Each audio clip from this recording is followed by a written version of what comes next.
All right, we're here with two of our committee members, Mr. Jeremy Sweat, Mr. Cage Mills, and opposite teammates this year as they enter. You never get to play together. We enter the Southern Cup 2023 season is officially underway tonight after the draft. Cage is now on Team Mark, and Jeremy is on Team Pat.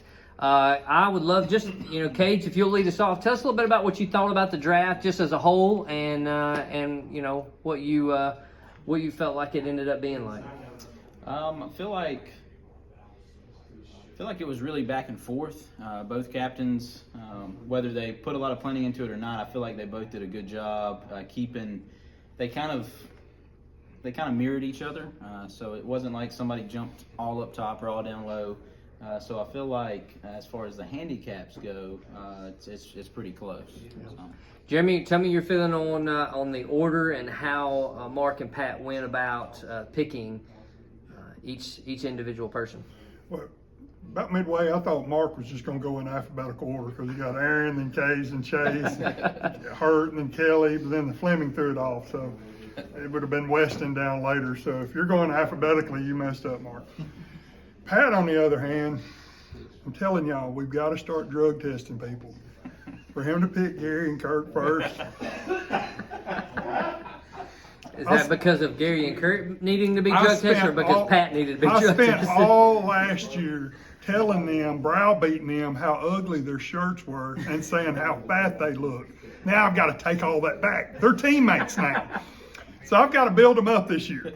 So last year, beat those guys down verbally, abused them, even though they let me ride home with them. But like I said, like Pat said, get the old church bus out and load some people up from Alcorn County and come down there and try to win this thing. But really, I think it's closer up towards the top, maybe come out on 18.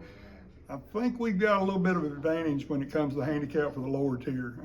I think somebody mentioned, 4 and 5 strokes for me, for their lower tier guys is pretty significant. And like I said, I think that could play an advantage on down the road in some of the mixing of scramble and low ball and stuff like that. Cage, I'm gonna jump over to you real quick. Just the top tier, the low handicaps, all ended up going in the middle of the draft. Why do you think that was? What do you feel that was really unique that they all went at one time? Yeah, I think really, and last year's draft it was a little bit like this, but we're starting to see the handicaps really start to play into draft order and things like that. Used to it was always your better golfers were going first, but now things are handicapped. A lot more strategy goes into it. Yeah.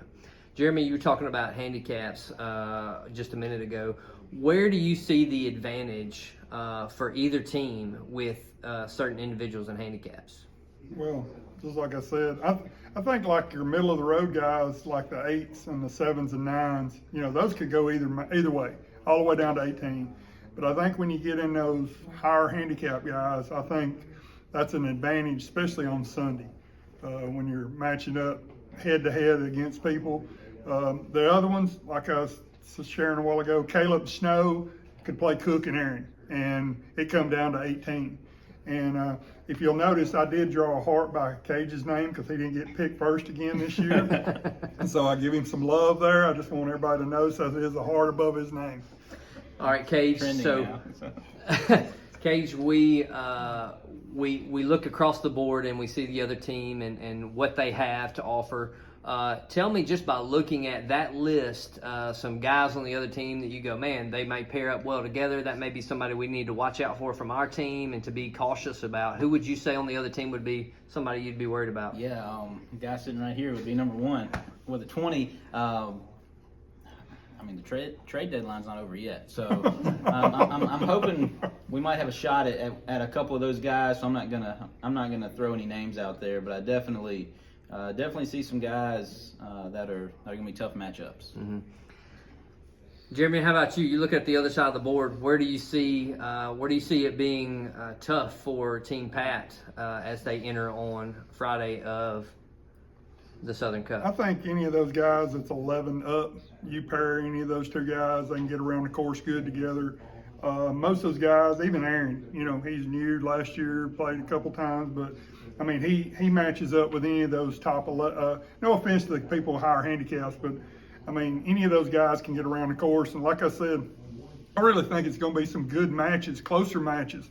I don't think, and I could be totally wrong, but I don't think we're going to be finished, you know, 13-14 going into this, because so many people are familiar with Kirkwood and playing there so much that, I mean, you got some veteran people here that's been there for a while.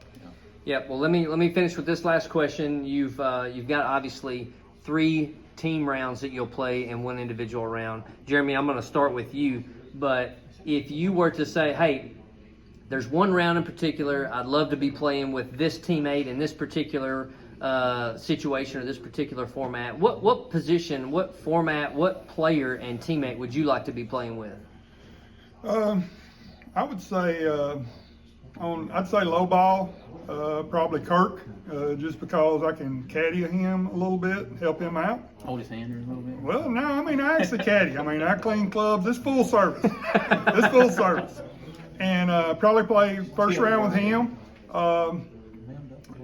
Probably you, Smalls and Scramble, just because we've done it so we grind it out. I mean, Cage and Duncan had us down at Mossy Oak, and we fought them all the way to the end right there. You know, another couple of holes and we'd have got them, but we were down going to 10. And so we always talk about how it ain't a heavyweight knockout, it's that bantamweight, just keep punching at it. And like I said, played multiple rounds with Nathan. You know, hadn't played with Caleb or Snow. Ben, good ball striker, good guy. Looking forward to meeting Kid. Probably get to play with him some, or Duncan. Played with Duncan. I want the A Duncan to come out, not the B Duncan. I don't want the B Duncan. I don't want the pickleball guy. I want the golfer to show up. Is who I want. That's good. But yeah. That's awesome. Cage, what about you? Just looking at your side, man, who's some guys you'd love to team up with? Right. Honestly, teammates haven't played with a whole lot of these guys in the cup. Chase is saying I need to say him. But honestly, last year I got to play with Fleming. I'd love some redemption there. We got beat on Friday, and then I've played with Dan a good bit. So those guys I've played with. But yeah, I like our team. I would love to match up with a lot of them. So looking forward to that. Looking forward to being able to play with Mark and not against him. So that'll be fun. Awesome. Any final thoughts as we close out? No, I'm good. Looking forward to it. Awesome. Good deal. Excited, guys. Thanks for doing it.